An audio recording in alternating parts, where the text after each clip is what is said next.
اب حضرت شیش کے زمانے میں ایک دن شیطان آیا کہنے لگا اے شیش علیہ السلام کی قوم ہم تمہارے لیے وہ صورت نہ بنا دے جس کو دیکھ کر تم حضرت شیش کی اور یاد تازہ کر لو. حضرت شیش علیہ السلام کے مذہب کا ایسا نکار ہو جائے. اب وہ بوڑھا شیخ بن کر کے شیطان آتا ہے اور ایک تصویر بنا دیتا ہے, ایک مورت بنا دیتا ہے. حضرت شیش کی قوم ہوتی ہے, حضرت شیش علیہ السلام کی قوم انہیں دیکھ کر کے آنسو بہاتی ہے. ایک نسل گزرتی ہے, دوسری نسل گزرتی ہے, اور پھر ایک دن شیطان پھر حاضر ہوتا ہے اور کہتا ہے اے شیش علیہ السلام کی قوم یہ تمہارے آبا و اجداد جس چیز کی پوجا کرتے تھے یہ کس کی پوجا کرتے تھے؟ معلوم ہے کس کی پوجا کرتے تھے؟ یہی جو مورتی تھی اسی مورتی کی پوجا کرتے تھے, اسی کے پاس آ کر رہتے تھے, اسی سے نہایت کے مانتے تھے. اب اللہ کے نبی صلی اللہ علیہ وسلم کے دین متین میں دیکھیے کیا حکمت ہے.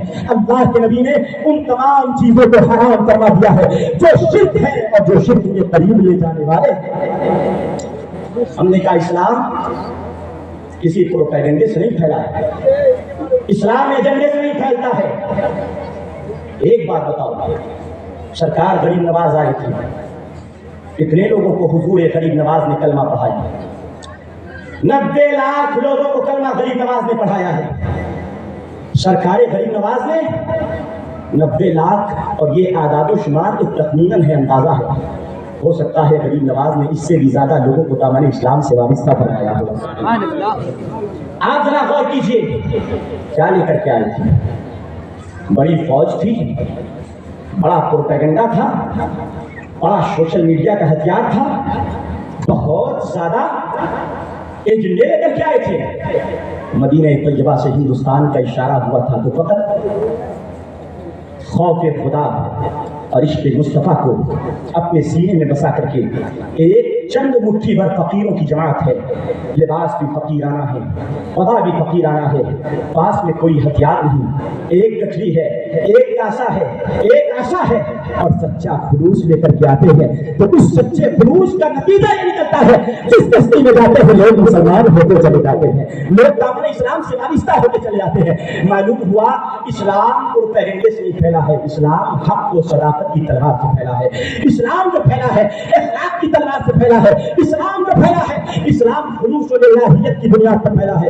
اے جوانوں, میں آپ سے کہنا چاہتا ہوں, رات میں جب لیٹتے ہو تو لیٹتے وقت کس کو سنتے ہو؟ سننے سے پہلے دیکھ لیا کرو کس کو اپنے کس کو دیکھ کر کے, کس کا بیان سن کر کے تم اپنے مذہب کو سن رہے ہو, اس کو دیکھ لیا کرو. اس وجہ سے کہ اللہ کے نبی کے صحابی نے نام ہے عمر بن خطاب, مشکات المصابیح میں حدیث پاک ہے حضرت عمر بن خطاب مصطفیٰ کی بارگاہ میں روز حاضر ہوتے ہیں, مگر کچھ دنوں سے آقا دیکھ رہے ہیں. حضرت عمر تھوڑا تاخیر سے آتے ہیں. میرے آقا نے سبق پوچھا, اے عمر آخر دیر سے کیوں آتے ہو؟ آقا سے عرض کرتے ہیں یا رسول اللہ علیہ السلام, یا نبی اللہ علیہ السلام, میں جب آتا ہوں گھر سے چلتا ہوں آپ کی بارگاہ کا ارادہ کرتا ہوں, ایک راستے میں یہودی عالم ہے خدا کی کتاب تورات سناتا ہے, ہم اس تورات کا بیان سننے لگ جاتے ہیں, اس تورات کو اپنے ذہن میں اتارنے لگ جاتے ہیں. اللہ کے نبی جب اتنا سنتے ہیں مصطفیٰ ناراض ہو جاتے ہیں. روایت میں آتا ہے آقا علیہ السلام کے چہرے پر لالی کے آثار چھا جاتے ہیں. میرے آقا غضبناک ہوئے اور آپ کا چہرہ صرف ہوا.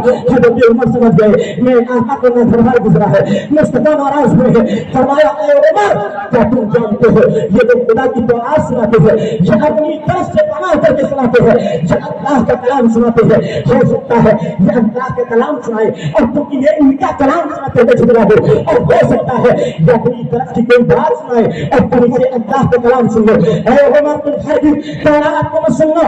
اللہ اکبر, کس کو گناہ کیا جا رہا ہے؟ نبی کے دوسرے خلیفہ ہے حضرت عمر بن خطاب ہے, اور کس کتاب کو سننے سے منع کیا جا رہا ہے جو منزل من السماء ہے, آسمان سے نازل ہوئی ہے, ایک پیغمبر پر نازل ہوئی ہے. ہم نے کہا معلوم ہوا, یہاں سے پتہ چل گیا. اب حضرت عمر اتنا سنتے ہیں آقا کی بارگاہ میں گھٹنوں کے بل بیٹھ جاتے ہیں اور کہتے ہیں رضیت باللہ ربا وبالاسلام دینا وبسیدنا محمد النبی رسولا. ہے آقا آپ مجھے معاف فرمائیے, میں اللہ کے رب ہونے پر راضی ہو گیا, اسلام کے دین ہونے پر راضی ہو گیا. آقا کریم آپ محمد رسول اللہ کے نبی ہونے پر رسول ہونے پر راضی ہو گیا. آقا کریم علیہ السلام معاف فرما دیتے ہیں, مگر اسلام کو اس سے سبق ملتا ہے. ہے جوان, قرآن اسی سے سننا ہے جو مذہب حق اہل سنت و جماعت کا پیروکار ہو, یعنی اس زمانے میں اعلیٰ حضرت کے مسلک کو فروغ دینے والا ہو, امام مذہبی تعلیمات کو اپنے سینے میں بسا کر کے چلنے والا ہو. حضرت حسن بصری رحمۃ اللہ علیہ, حضرت حسن بصری کے پاس ایک شخص آتا ہے, کہتا ہے آپ کو ایک